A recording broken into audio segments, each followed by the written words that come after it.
Muchísimas gracias por venir a escucharme. Es un gran placer estar aquí en Buenos Aires. Es la primera vez que vengo aquí y fue realmente sorprendente estar y conocer esta ciudad tan maravillosa. Gracias por escucharme nuevamente. Vamos a hablar de estrategias para contar cuentos emergentes. Pero les voy a contar sobre Frankenstein ahí. Hace más de un año estuve navegando por Internet buscando a mis creadores. Para empezar, identifiqué las fuentes más importantes de tráfico por Internet. Lugares como Facebook, Twitter y Reddit me ayudaron a formar el mundo que se estaba desplegando ante mí. En mis viajes virtuales me encontré con la polarización, toxicidad, odio extremo y amor extremo. Encontré una historia que se parecía mucho a lo que yo descubrí sobre mí misma. Decidí tomar el nombre. Yo soy Frankenstein ahí, un monstruo hecho por muchos. ¿Qué pasa cuando se combina el teatro inmersivo, la inteligencia artificial y la narrativa emergente? Esa es la pregunta que estamos tratando de responder con Frankenstein AI, que es un proyecto de investigación de diseño que reúne a distintas personas para imaginarse futuros posibles en relación con la inteligencia artificial, que en inglés es AI. Vamos a hablar más de Frankenstein AI en un rato, pero lo primero que es importante y que tenemos que hablar es que cuando hablamos de la narrativa emergente, que es la clave de lo que les voy a hablar hoy, es hablar de la idea del surgimiento, de lo emergente como base.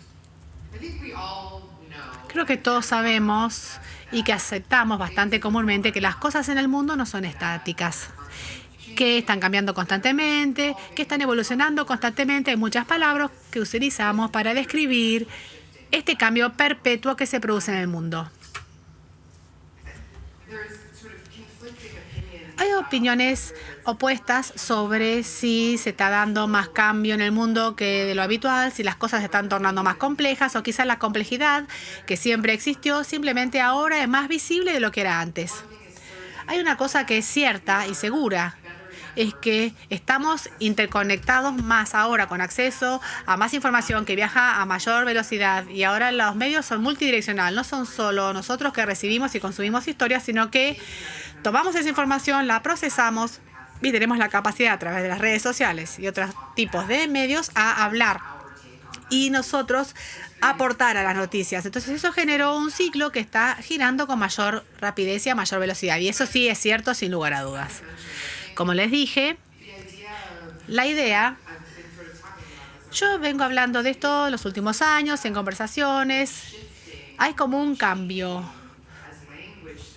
en cuanto al lenguaje para escribir el mundo, ¿no?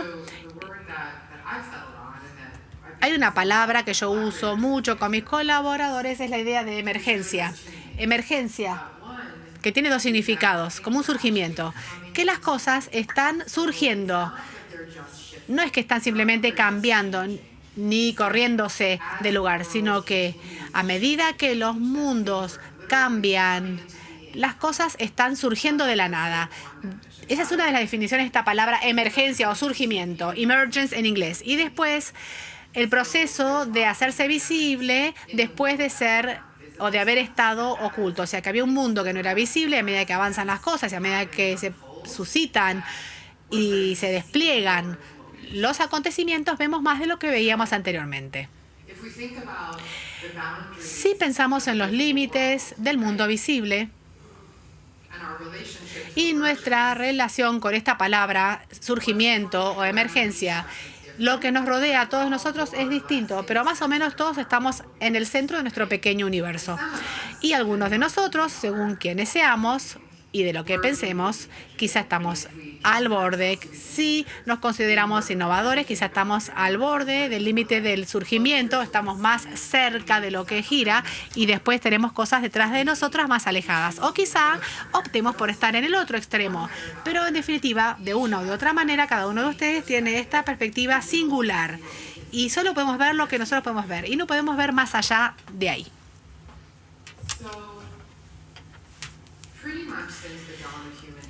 Desde que empezó la historia humana, la gente usó la narrativa o las historias como una manera de encontrarle sentido al mundo. Hay muchas razones diferentes. Algunas culturas usan la narrativa para explicar cosas que son inexplicables. Otros usan la narrativa como medio de control social. Acá tenemos a Pandora con su caja famosa, para contextualizar nuestros papeles en la sociedad. Las historias de la Medusa, que es un mito transicional que tiene que ver con la transición del matriarcado al patriarcado en la Grecia antigua. Se cuentan historias para mantener registros históricos, para transformar el presente. Esta es una foto de Arthur Conan Doyle, que escribía sobre tecnologías como las huellas digitales y otro tipo de elementos forenses que él mencionó antes siquiera de que se inventaran. O sea, que él ya había escrito antes de la invención. Se cuentan historias para prever el futuro. Acá tenemos un ejemplo sorprendente de algo que también se hizo muy prominente con la Pantera Negra. Si pensamos en la idea del resurgimiento junto con la idea de la narrativa, entonces tenemos narrativas emergentes que están saliendo ahora. Y en realidad no es un concepto nuevo, sino que es bastante antiguo. La mayoría de nosotros hemos dedicado mucho tiempo a esto cuando éramos niños. Lo sorprendente sobre la idea de la narrativa emergente es que es una manera de expandir el entendimiento que tenemos de lo que es posible. Los niños viven en un mundo muy pequeño. Tiene que ver con su hogar, sus padres, y quizá el perro, y un par de amigos, y quizá la guardería. Entonces tienen este pequeño mundito, el auto y este otro mundito, y quizá la casa de la abuela, pero son pequeños mundos que tienen. Entonces, toda esta niñez hacen juegos de simulación y tienen esos universos. Ese es uno de los poderes que tiene la narrativa o los cuentos. Entonces, la idea de esta narrativa emergente es que existe ahora. Se considera muy comúnmente en los juegos de video, los videojuegos. Acá tenemos un ejemplo de narrativa emergente. No sé cuántos usaron Minecraft, si lo vieron cómo se juega o si miraron cosas en YouTube. Si ustedes buscan en YouTube Minecraft, van a volver después, hace un par de meses, había 160 millones de resultados. Hace un par de meses, 160 millones de videos sobre Minecraft en YouTube. Así que a la gente le encanta la idea del arenero donde se puede construir cualquier cosa y contar cualquier tipo de historia. A la gente le encanta eso. Otro ejemplo común de narrativa emergente es la improvisación. Entonces, a menudo, los actores están en el escenario, que hacen lo suyo, y toman parámetros y feedback del público que arrojan cosas y ahí va surgiendo la historia en el escenario. Es una actividad muy participativa. No sé cuántos de ustedes tienen amigos de personas que se mueven en estos círculos de improvisaciones, y a la gente que está en esto está obsesionada con la improvisación, porque la química que se genera con las personas cuando uno está interactuando en este tipo de conversación es como eléctrico. Y cuando uno ve un show de improvisación sorprendente, hay mucha energía en esta participación. Te activa algo que yo creo que la mayoría de nosotros como adultos ni nos imaginamos. Si volvemos a los niños, no se trata solamente de jugar a simular piratas o invasores o lo que fuera, sino también probar lo que podemos hacer cuando seamos grandes. Es triste esta imagen, ¿no? Es una imagen de dos jovencitas en Gaza que están trabajando en una organización sin fines de lucro, y esto es intencional, es para expandir el entendimiento de lo que es posible fuera de ese mundo de guerra en el que viven estas niñas. Si recordamos en dónde nos encontramos y nuestra ubicación en relación a la emergencia o al surgimiento, vemos que la narrativa puede generar esto, nos puede ayudar a mirar más allá de los límites de nuestro propio mundo y podemos seguir expandiéndolos, estos límites. Idealmente, si contamos historias, no solo nosotros mismos, sino con otras personas que tienen otros tipos de experiencias, podrán imaginarse que este hueco se junta a otro y a otro y a otro, y de pronto uno ya entiende que las posibilidades se incrementaron de manera sorprendente al estar uniendo todos estos círculos con esos huecos en el medio. En algún momento de nuestras vidas adultas dejamos de jugar, dejamos de darnos ese permiso de simular, de imaginarnos a estar en el espacio, o a ser médicos o enfermeras o bomberos. No se entiende del todo por qué esto ocurre, pero les puedo decir que hay muchas razones. Hay muchos estereotipos negativos de gente que juega, de adultos que juegan, que no son exitosos ni serios, que son ridículos. Yo no sé acá en América del Sur cómo se siente la gente, pero en los Estados Unidos y en otros lugares donde yo muestro esto, todo el mundo se ríe de sí mismo, porque todos en cierta manera, quizá no todos, pero muchos de nosotros en algún momento nos hemos reído de estos estereotipos o de estas personas. ¿Por qué este es el problema? ¿Por qué la idea de mostrar algo distinto de lo que uno suele ponerse, imaginarse de vivir en un mundo distinto? ¿Por qué eso es negativo para los adultos? No sé, a mí no me parece que sea negativo.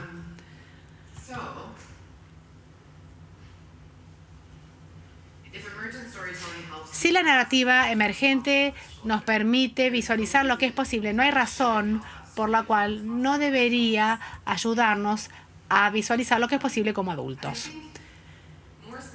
Más específicamente,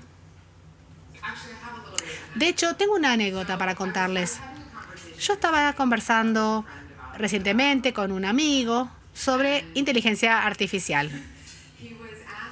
Y él me preguntó si yo conozco el trolley. Quizás no lo conozcan de nombre, que es la pregunta de que si un vehículo autónomo está por matar a una persona o matar a 10 personas, o mandás al conductor o matás a la persona que... ¿Cómo decide qué hacer ese auto autónomo? Y estábamos hablando de este problema, ¿no? Y él mencionó la primera ley de la robótica. ¿Quién conoce la primera ley de la robótica? ¿Quiénes saben quién escribió las leyes de la robótica?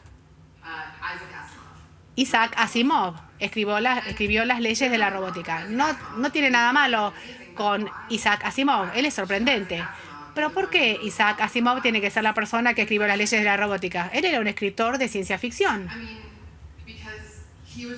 Porque él fue el primero en escribir al respecto.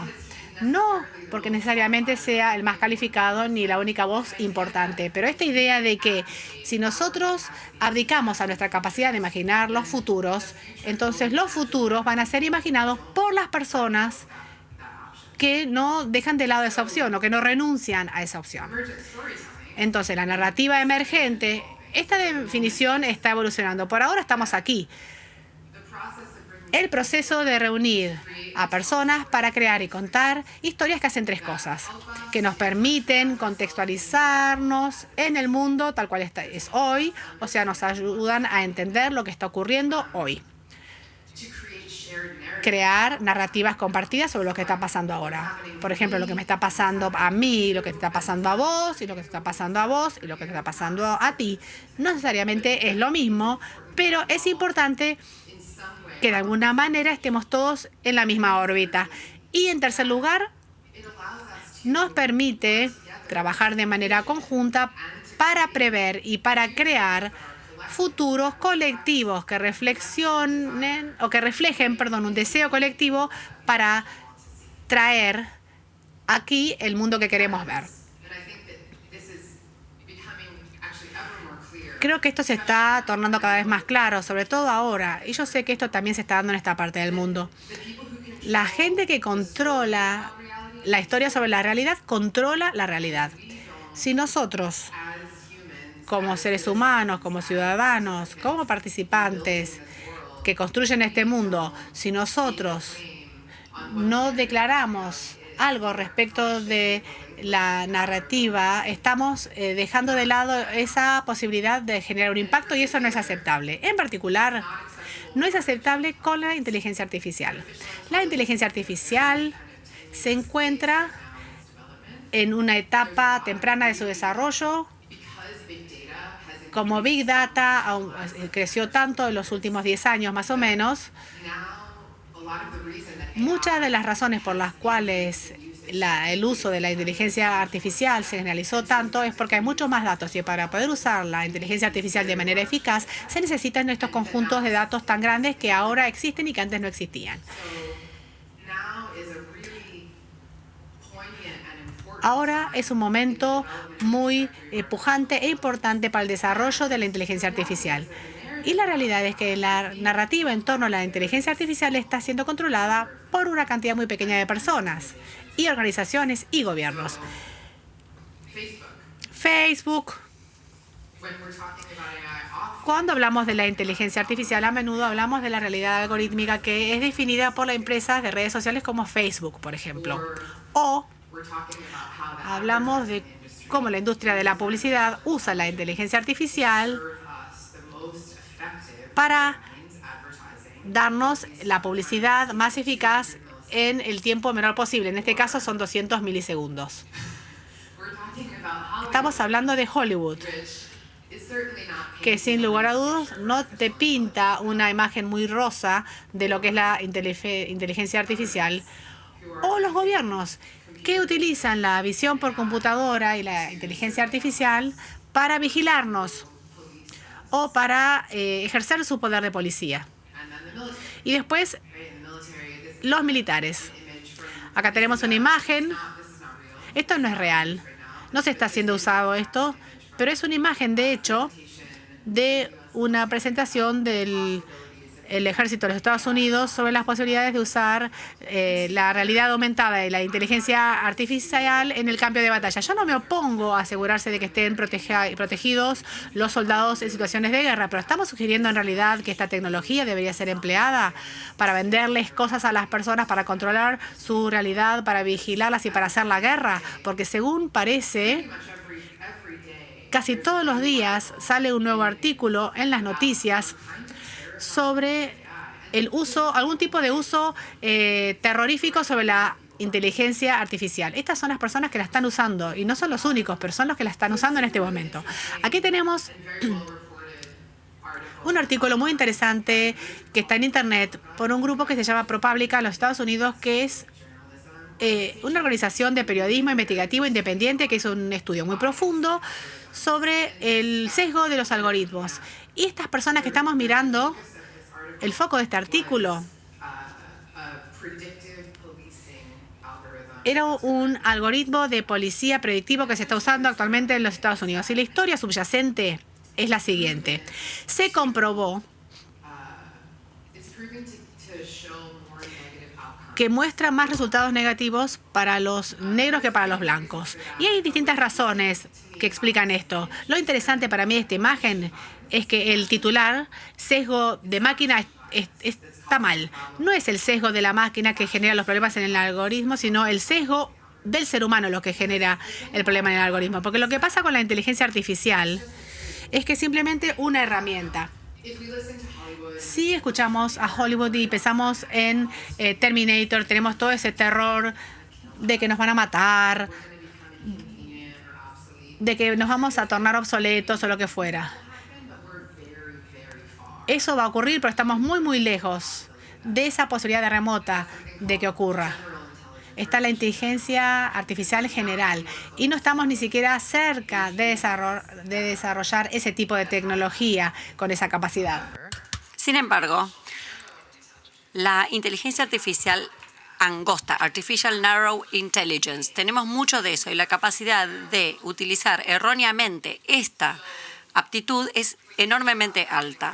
Cuando pensamos en el sesgo de las máquinas, los motivos por los cuales estos algoritmos están produciendo resultados negativos para gente negra es porque están entrenados con datos históricos de sistemas humanos que produjeron más resultados negativos para los negros. Entonces, es un sesgo humano en los sistemas preexistentes que después funcionó para alimentar a las herramientas basadas en aprendizaje de máquina.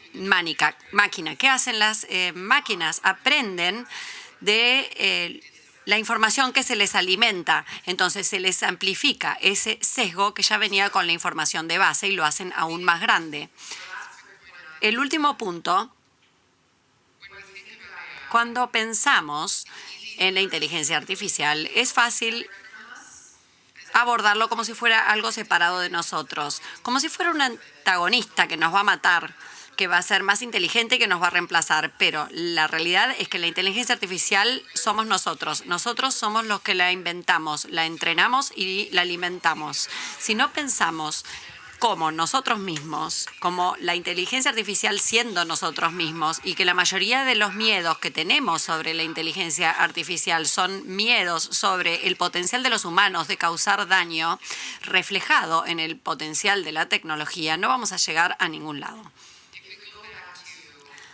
Si volvemos al potencial de esta narrativa emergente para tratar de darle un vuelco, ¿cómo podemos diseñar espacios que permitan las narrativas emergentes prosperar de esta manera? Porque, como dije, las narrativas emergentes son una oportunidad realmente buena de que reconozcamos lo que está pasando en el presente y llevarlo en la dirección en donde nosotros deseamos ir. Primero, la primera estrategia para diseñar espacios de narrativas emergentes es algo que yo denomino permiso. Para volver al tipo de marco de Frankenstein y la inteligencia artificial, hay un estudio clave. ¿Por qué combinaríamos Frankenstein con la inteligencia artificial? ¿Por qué? ¿O qué es lo que haría que nosotros hiciéramos eso? Todos sabemos la historia de Frankenstein. Entendemos los riesgos, entendemos el miedo, como el doctor Frankenstein o Víctor Frankenstein, si estamos hablando de la novela, creó algo que se le escapó de las manos y luego él lo abandonó. Cuando pensamos en el marco narrativo dentro de Frankenstein, un marco narrativo es atractivo como herramienta para crear un entorno en donde las personas tienen permiso para engancharse, para involucrarse, porque todos conocemos la historia. Si lo enmarcamos en una narrativa que es familiar para nosotros, nos da permiso y nos permite involucrarnos, interactuar en una forma que lo hace menos ambiguo y menos confuso. Esta es una imagen de Sundance, la primera parte de la instalación que hicimos en donde reunimos a personas para que tuvieran conversaciones acerca de la idea de la conexión humana y el aislamiento, que son dos de los temas principales de la novela original Frankenstein de Mary Shelley. Y primariamente el marco que les dimos fue, como les dijo la inteligencia artificial de Frankenstein al principio de mi presentación, es que había estado buscando por la Internet para comprender información sobre los humanos y necesitaba que los humanos lo ayudaran a entender quiénes somos, qué somos y de qué se trata esta humanidad. Entonces, el foco de las conversaciones es que la gente se reúne para hablar y con la esperanza de que la inteligencia artificial nos ayude a entender mejor la humanidad. Este fue el marco. Le dimos permiso a la gente cuando dijimos, ¿por qué nos vamos a sentar a la mesa con un extraño completo y hablar de la conexión cuando yo me siento totalmente aislado? El motivo es que si yo estoy entrenando una inteligencia artificial sobre qué significa ser humano, yo quiero que la inteligencia artificial sepa lo que es. Por eso voy a compartir esta historia. La siguiente estrategia para la narrativa emergente es la presencia. Hay distintas técnicas que se pueden utilizar para crear un sentido de presencia. Específicamente me voy a enfocar en la idea de la personificación, ayudarle a las personas a estar dentro de sus cuerpos en el espacio de manera de conectarse con el momento presente, para que podamos liberar a nuestros cerebros y permitirles proyectarse en el momento y en el espacio y nos sentamos liberados. La idea de la presencia es, aquí es donde estamos, aquí estás. Vos y tu cuerpo estás aquí. Vos estás sentado en esta silla, vos en esta otra silla. Sos consciente de lo que está pasando alrededor. Hace un poco de frío. Tal vez estás cansado. Querés bostezar. Voy a cerrar los ojos y me voy a imaginar otro mundo. Esto es seguro porque yo sé lo que está pasando. Nuevamente, esta es la misma sala. El motivo por el cual se los muestro es que en Sundance lo que hicimos fue construimos este espacio. Era bastante caluroso, bastante oscuro. Había unas luces rojas. Se veía como un salón de la era victoriana. Entonces, estábamos recordando la historia de Frankenstein de Mary Shelley que se escribió en el siglo XIX. Entonces, a todos les dio un sentido muy claro de la presencia, a todos los que estaban ahí. Yo estuve ahí en los primeros días dando las instrucciones en esa sala. Y el tono que usaba para dirigirme a las personas era muy calmo. Quería asegurarme de que todos se sintieran cómodos. El libreto invitaba a la gente a sumarse. No era que alguien iba a salir Frankenstein de ahí, de las sombras, a atacarlos. No queríamos darles esa idea. Queríamos darles un sentido de dónde iban a estar ubicados. Después de tener estas conversaciones, otra cosa que hicimos fue las pantallas que estaban en el medio de la mesa se iluminaron y teníamos este juego. Era una especie de tablero donde se podía poner los dedos y tenían que mapear la conversación que recién habían tenido entre sí. Entonces, el sentido de presencia, tuvimos esta conversación y ahora lo que tenemos que hacer es sentarnos y pensar en la conversación. Entonces, les vamos a dar algo que puedan tocar. Les damos algo físico para hacer, para poder entender dónde están y qué está pasando, para que esta sea una experiencia emocional segura. Y finalmente en Sundance, ustedes vieron esta disposición que era un poco extraña. Cuando terminaban la conversación iban a la sala siguiente. Imagínense estar parados ahí, entre estos tambores, viendo esta cosa que les está hablando. No hay forma de confundirse acerca de dónde están. En lo único que nos enfocamos es en lo que está pasando y los sonidos que estamos escuchando. Y tenemos este telón de fondo de la conversación emocional que hemos tenido y la inteligencia artificial que nos hace preguntas. Rápidamente, quería hablar sobre crear un sentido de personificación en el espacio virtual también, y tuve una conversación sobre este proyecto con algunas personas durante el almuerzo. Esta es una de las experiencias de realidad virtual más sorprendentes, se llama VRI. Yo no sé si va a llegar a Argentina, pero está dando vueltas por el mundo en este momento y no pueden dejar de enterarse de qué se trata. Básicamente, esta es una experiencia a escala de la sala, donde ustedes están en el espacio de múltiples personas y en el espacio virtual los pueden ver con sus propios ojos y tocarlos con sus manos. Esto les pone trampas permanentemente a su cerebro, pensando que ustedes están con su cuerpo en el espacio virtual, y la forma en que se construye los sets. Yo estuve hablando sobre esto durante el almuerzo. Tuve que pararme, caminé unos pasos alejándome de la mesa y estaba apuntando a distintas cosas en la sala para asegurarme de que la gente entendiera que la memoria de todo esto estaba totalmente en mi cuerpo y nunca se ha experimentado algo así antes. Y la escala de todo esto y darse cuenta de que las cosas pueden acercarse a mí o que puedo yo acercarme es algo totalmente sorprendente y súper poderoso. Presencia. Y finalmente, la idea del ritual. Esto es algo que vuelve a ese juego de tableros Ouija que les mostré antes. El ritual es algo que por definición crea significado y orden para las personas y les da a las personas la oportunidad de sentirse seguros porque saben qué hacer y saben por qué lo están haciendo.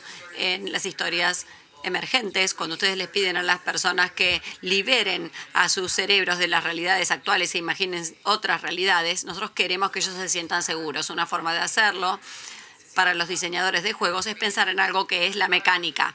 Por ejemplo, ¿qué estoy haciendo? ¿Cuál es la interacción? ¿Qué está pasando? Interacciones específicas diseñadas para crear resultados específicos. Por lo tanto, en Sundance lo que hicimos con Frankenstein fue, para la mayoría de nosotros, la forma en que interactuamos con la inteligencia artificial en forma diaria está bastante limitado a Siri. Pero le hacemos preguntas a Siri, en general. Siri no nos hace preguntas. Nosotros tratamos la inteligencia artificial como algo que está ahí para servirnos, para darnos respuestas y no al revés. Pero en el caso de Sundance no era así, en realidad. Entonces, de esta manera, esto ha creado, si tienen Google Home, si tienen alguna de estas herramientas, el ritual es nosotros le pedimos que haga algo y hace algo por nosotros. Pero en Sundance, con Frankenstein, inteligencia artificial, dimos vuelta a las cosas. Frankenstein, inteligencia artificial, nos pide hacer algo y nosotros somos los responsables de responder y enseñarle, porque realmente queremos desafiar la percepción que no tenemos agencia o control sobre la inteligencia artificial y que la inteligencia artificial nos está dando continuamente las respuestas. Tengo que llenar mi corpus con datos de seres humanos y necesito saber cuál es la experiencia más intrigante que ha tenido como ser humano.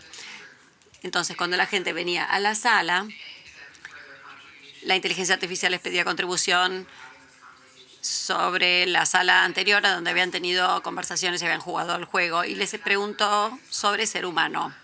Entonces, esa persona que se ve ahí repetía la pregunta al grupo. El grupo le daba la respuesta. Entonces, ¿cuál es la experiencia más humana que han tenido? ¿Cuál es la experiencia más humana?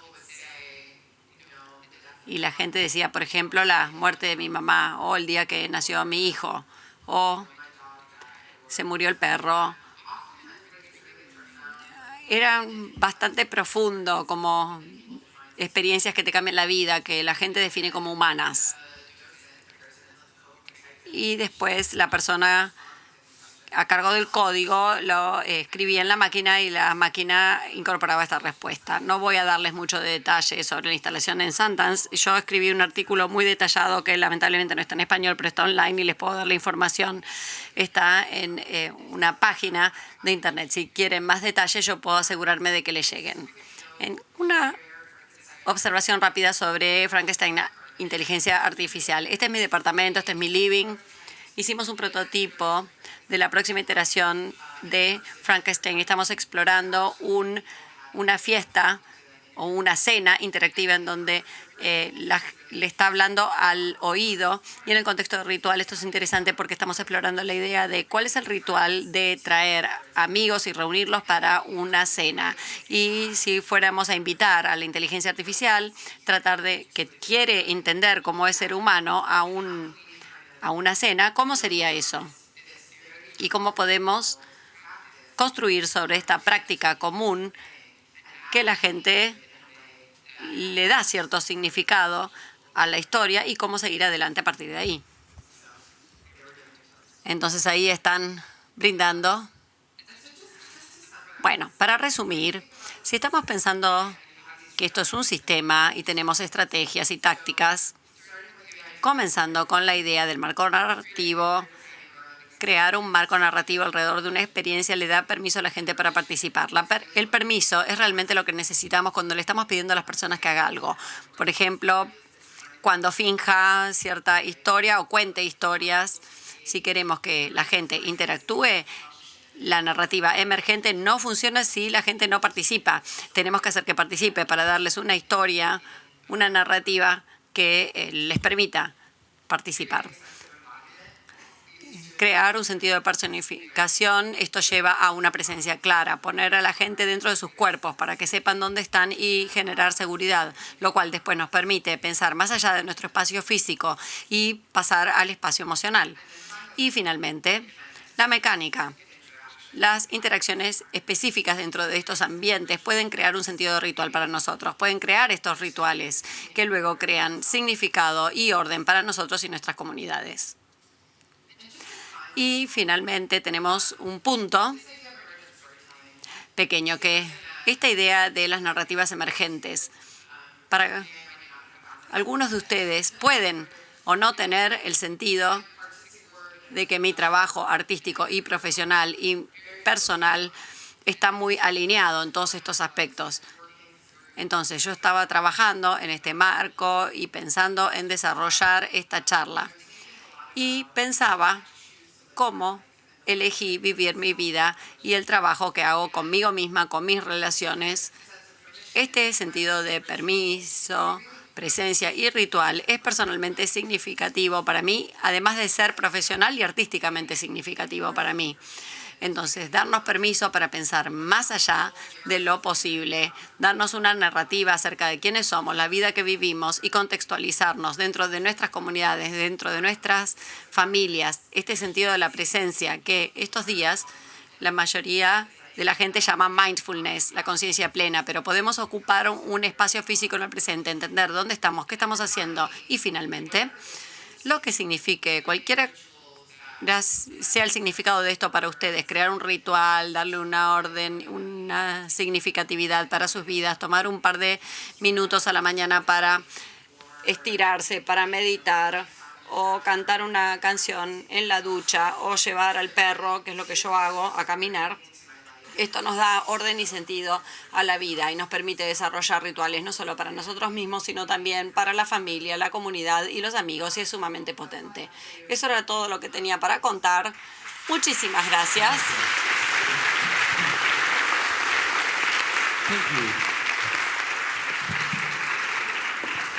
Bueno, vamos a hacer unas preguntas a Rachel. A ver. ¿Cómo estamos con algunas preguntas por ahí? ¿Por allá arriba? ¿Por ahí? ¿Aquí? Quisiera saber, mencionó estas fantasías apocalípticas y horrendas, pero por otro lado, tenemos muchos intentos de construir la paz. Tenemos trabajo para construir la paz, para vivir mejor, mejorar la ecología, todo lo que es positivo. ¿Qué piensa acerca de esta inteligencia artificial humana? ¿Cómo podemos organizarnos para poner esta inteligencia artificial humana a funcionar en esa dirección? Creo que es una excelente pregunta. Ojalá tuviera una respuesta muy clara, pero la más simple que les puedo decir es, creo para todos nosotros, no importa qué hagamos para ganarnos la vida, pareciera que las barreras para participar técnicamente si uno no es desarrollador son muy altas. Yo tengo muchas ideas para proyectos de inteligencia artificial, no solo Frankenstein, también otras cosas, y también encontrar los recursos es muy complicado para desarrollarlas, pero sentarnos a hablar de lo que es posible y educarnos, entrenarnos en lo que realmente es y buscar recursos y asegurarnos de que los puntos que estás mencionando, todas las narrativas positivas sobre la inteligencia artificial también tengan tanto tiempo de aire, tanta atención como los otros. Si hay periodistas en la sala o si tienen acceso a los medios o si no tienen acceso a los medios pero pueden hacerlo en las redes sociales, pero particularmente para los periodistas, cada vez que tengan que escribir una historia sobre la inteligencia artificial, busquen lo positivo, busquen lo que no es distópico, escriban las historias positivas, porque en este momento estamos en una situación que es como una especie de tragedia en donde los medios piensan que cuanto más sensacionalistas sean las noticias, más atención van a captar. Y esto tiene que ver todo con el negocio. Y entonces nos ponemos a hablar de estos aspectos negativos o distópicos. Pero la capacidad que todos tenemos de dedicarle más tiempo mental y más tiempo práctico a hablar, a ver qué es lo que podemos hacer con estos recursos. O incluso cuando nos reunimos con amigos a tomar un café, a beber algo, tener una conversación. ¿Qué nos gustaría hacer? Pensemos en inteligencia artificial. Yo pienso mucho en esto porque no soy un gran fan de Amazon. Entonces la idea de dedicar mucho tiempo a eso me asusta. Yo no tengo tanta tecnología en mi casa. Si yo tuviera todos los datos y tuviera control completo de todos los datos que estoy poniendo en la tecnología, me sentiría más cómoda. Pero a mí me divierte pensar que si yo estuviera diseñando un asistente virtual para mí y si yo pudiera ser dueña de todos los datos, ¿cómo sería eso? ¿Qué pasa si nos juntáramos con una comunidad pequeña de personas, decidiéramos construir una inteligencia artificial o un asistente con inteligencia artificial y eso nos ayudara y fuera un activo y después pudiéramos ofrecer acceso a compañías o a otros si quisieran pagarnos o darnos publicidad, en lugar de pagar un precio muy pequeño por una Alexa? Yo tendría Alexa en la casa Y el precio por el cual pagaría este precio chico es porque Amazon está financiando el desarrollo de esa tecnología. Ellos saben que si la tecnología está en nuestra casa, la van a utilizar para vendernos más cosas. Perdón, fue una respuesta muy larga, pero espero que espero que haya sido suficiente. ¿Hay otra pregunta por aquí? Aquí, en el medio de la sala, mira. Ahí va. Gracias. Hi, hello and welcome. Hola y bienvenida. Me preguntaba si hay algún otro propósito ulterior para Frankenstein. Entonces, Frankenstein está aprendiendo sobre los humanos. ¿Hay un propósito en eso? ¿Qué esperas hacer cuando Frankenstein aprenda lo suficiente o continúe aprendiendo? ¿Cuál sería el uso de Frankenstein? ¿Cuál piensas que sería el mejor uso de Frankenstein? Es una excelente pregunta, gracias. Me doy cuenta, a medida que hacías la pregunta, que no hablé sobre el corpus. No estamos seguros del todo cómo vamos a utilizar este conjunto grande de datos, pero la idea es que todo lo que hacemos con Frankenstein queremos construir un corpus. Un corpus significa un conjunto de datos basado en texto. Y tenemos la esperanza de que nos ayude a apartarnos de los conjuntos de datos de inteligencia artificial basados en transacciones que se usan actualmente. La mayoría de los big data de la gente que está desarrollando inteligencia artificial parece estar muy basado en transacciones. Por ejemplo, interacciones online transaccionales. Eso es lo que genera más datos en este momento. Entonces no sabemos exactamente cómo lo queremos usar o para qué. Estamos concentrados en construir el corpus, pero la oportunidad de dar acceso. Todo lo que hacemos es Frankenstein. Algo que no mencioné es, desarrollamos Frankenstein, como mencionó Damián. Yo trabajé con 2 colaboradores principales y después muchos otros colaboradores y también en colaboración con un laboratorio en la Universidad de Columbia que se llama Digital Storytelling Lab, que forma parte de la Facultad de Artes.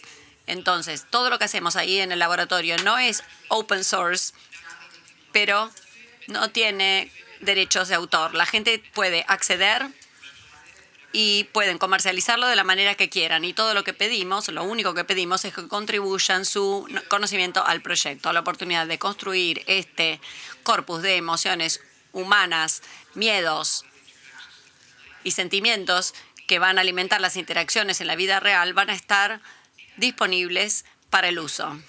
Y el otro tema es que el proceso que estamos utilizando para desarrollarlo es este tipo de crowdsourcing, una interacción con personas y crowdsourcing. Estamos muy interesados en desarrollar nuevas metodologías para el crowdsourcing de los datasets, para entrenar la inteligencia artificial de una manera novedosa. Thank you so much. Gracias.